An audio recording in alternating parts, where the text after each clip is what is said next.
கொடுங்க ஆண்டவரே, இந்த ஒரு வேலையை மட்டும் நான் முடிச்சிட்டு போறேன் அப்படின்னு கூட நீங்க கேட்கலாம். ஆனா ஆண்டவர் கிருபையாய் உங்களுக்கு வாக்கு கொடுக்கிறார். உங்களை கொண்டு ஒரு வேலையே அல்ல, 2 வேலையே அல்ல. கர்த்தர் சொல்லுகிறார், நீங்கள் பண்ண வேண்டிய பிரயாணம் வெகு தூரம். கர்த்தர் உங்களையும் என்னையும் வெகு தூரத்திற்கு அழைத்து கொண்டு போகிறார். எத்தனை தடை வந்தாலும், எத்தனை மிரட்டல்கள் வந்தாலும், எத்தனை மனிதர்கள் உங்களுக்கு விரோதமாய் எழும்பினாலும் கர்த்தர் வாக்கு கொடுக்கிறார். இல்ல, நீ பயப்படாத, நீங்க கலங்க வேண்டாம், ஆமே, நீ அஞ்ச வேண்டாம், நான் உன்னை வெகு தூரம் கொண்டு செல்ல போகிறேன்.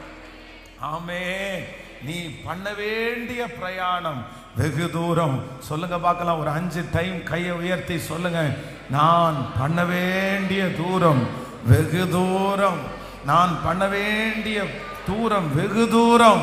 கர்த்தர் என்னை கொண்டு பெரிய காரியத்தை செய்ய போறார். ஆண்டவர் என்னை கொண்டு இன்னும் பெரிய காரியத்தை செய்ய போறார். என் குடும்பத்திற்கு ஒரு பிரயோஜனம் உள்ள பாத்திரமா நான் மாற போறேன்.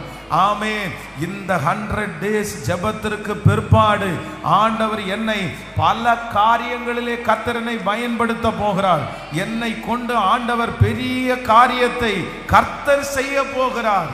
ஹல்லேலூயா. உங்களையும் என்னையும் பார்த்து யாரும் ஓட்டம் முடிஞ்சிருச்சுன்னு சொல்ல முடியாது, உங்க கதை முடிஞ்சிருச்சுன்னு சொல்ல முடியாது. இந்த பிரச்சனையிலே உங்களுடைய கதையை முடிப்பதற்காக ஆண்டவர் இந்த பிரச்சனையை அனுமதிக்கல.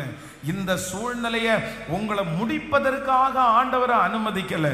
அதற்கு மாறாக ஆண்டவர் சொல்லுகிறார், வெகு தூரம் நீங்கள் பிரயாணம் பண்ணும்படியாய் கர்த்தர் இந்த பாதையை கர்த்தர் அனுமதித்திருக்கிறார். பெரிய பெரிய காரியத்தை செய்யும்படியாகத்தான் கர்த்தர் இந்த காரியத்தை உங்களுக்கும் எனக்கும் அனுமதித்திருக்கிறார். அந்த தேவன் தீர்க்க தரிசனமாய் வாக்கு கொடுக்கிறார். நீ போக வேண்டிய தூரம் சின்ன தூரம் அல்ல மகளே, நீ போக வேண்டிய தூரம் சிறு தூரம் அல்ல, நீ போக வேண்டிய தூரம் மிகப்பெரிய தூரம்.